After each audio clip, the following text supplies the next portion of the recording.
All righty, 41 minutes past the hour, and we're now learning a little more about what happened before Junior Seau's death. He reportedly canceled a photo shoot scheduled for Tuesday, claiming that he didn't feel well. That's from the San Diego Union Tribune. Now, his ex-wife says the same day he sent text messages to her and their 3 children before his death, and the messages to all of them said simply, "I love you."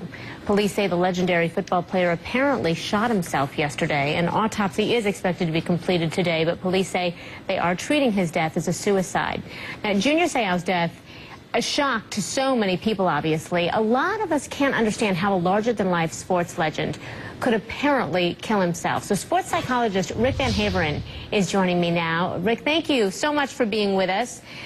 You know a lot about life, obviously, in the NFL. What kind of pressure is that?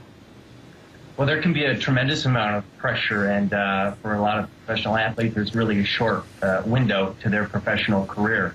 So they're not only trying to perform on the field, but they're trying to maybe deal with injuries. There's a lot of family issues and just dealing with celebrity status, especially for a lot of people who didn't grow up in that type of environment, like living in a different culture.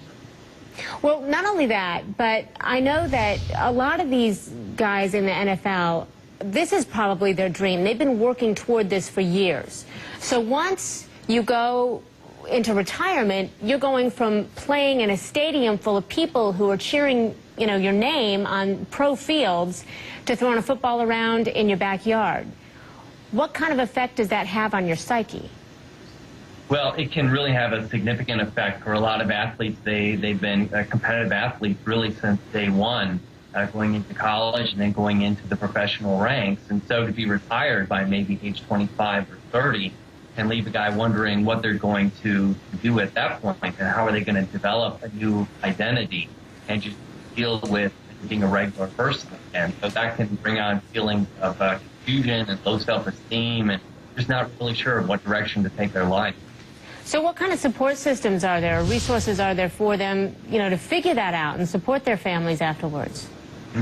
Well, interestingly, a number of athletes who have retired have seen these types of needs and have developed some programs to help athletes to manage their finances, find some new careers, and some other programs sponsored by league also try to help guys with the transition process, much as there's a similar transition process in place for college athletes.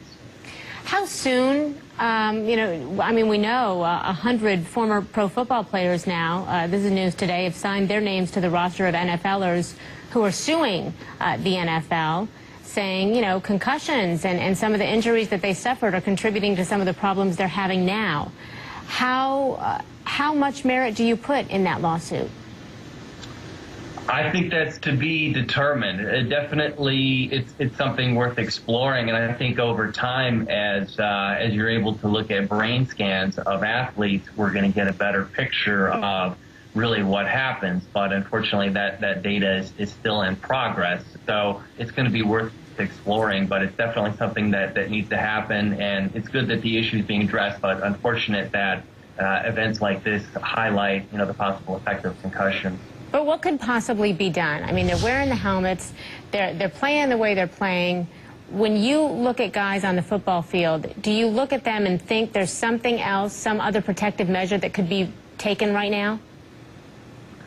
I'm not really sure there. That's kind of a tricky part, because I think one of the appeals to football is the physical nature of it and the aggressiveness and the big hit. I mean, that's what you see on highlight shows at the end of the day. So that's really what people are attracted to, but we're now seeing that maybe it's going too far, so maybe that has to be taken out of the game or reduced in some way. And I think we're seeing the NFL make some steps there, but you know, that takes some of the appeal out of the game. So ultimately, the powers that be are going to have to decide the degree to which concussions and the impact of hits affect guys, and you know how much that's going to, taking that away is going to impact the appeal of the game. All righty. Sports psychologist Rick Van Haveren with us. We appreciate your insight, sir. Thank you so much for being with us.